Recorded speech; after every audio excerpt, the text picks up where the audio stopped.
Hello, I'm Hortensia Beret for the Finance News Network, and joining me from IVE Group is Executive Chairman Geoff Selig. Geoff, welcome back. Thanks for having me. Now, IVE Group describes itself as Australia's leading holistic marketing company.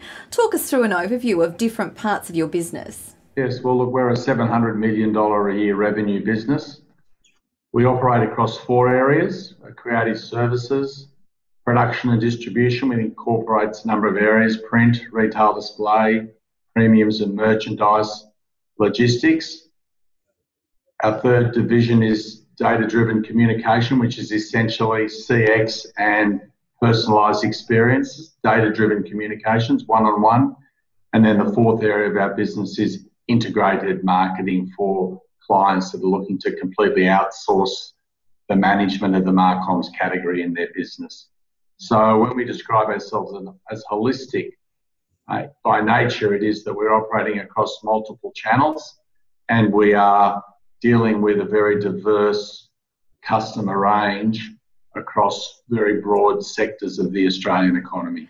Now to your recent financial year results. What were the highlights, starting with financials? Yes, well, look, it's obviously been a very difficult period across the board.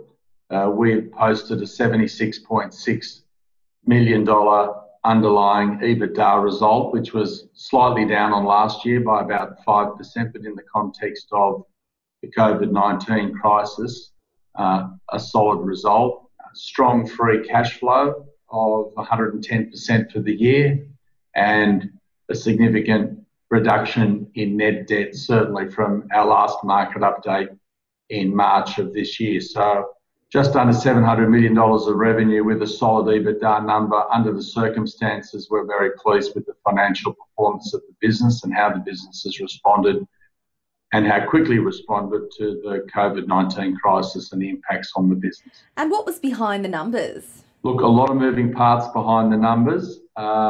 Ultimately, revenue impacted the numbers because revenue was off. Certainly in Q4 was down in many parts of our businesses, particularly in the catalogue and production and distribution area.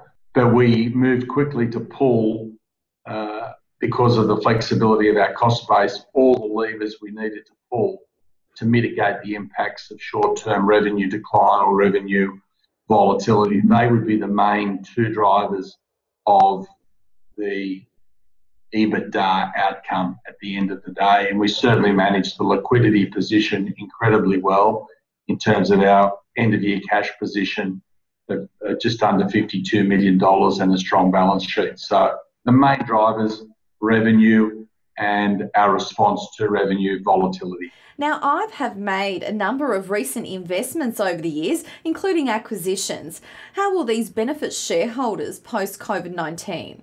If I look at our investment in two categories, one acquisitions and one investing in the operational footprint of the business, what it says to me is that our resulting or our expanded value proposition that we take to market relative to where we might have been a few years ago, certainly in the retail sector, enhances our capacity to offer a more holistic and integrated offer or retail vertical than we were in 3 or 4 years ago.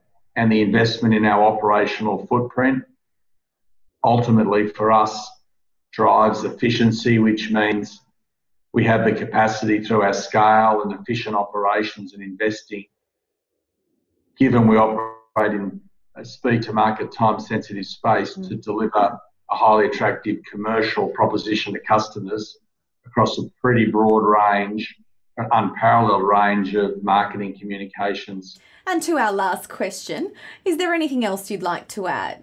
Look, I would say that in the context of maybe a more forward-looking perspective, we did issue guidance this morning for FY21, the year we've just started, which was about delivering a number consistent with FY20, a further paying down of debt, a resumption of an interim dividend in April of next year for the first half of this year. So from our perspective, quite a positive outlook on the year that we've just commenced and the fundamentals of our business.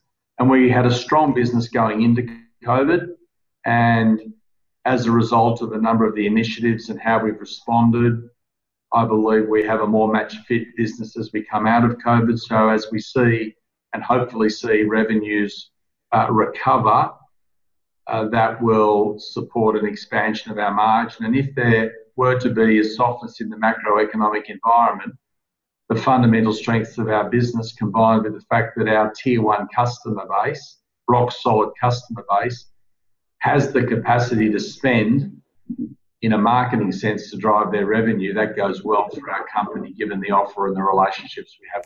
Geoff Selig, thank you for the update and your insights. No, I appreciate your time. Thank you very much.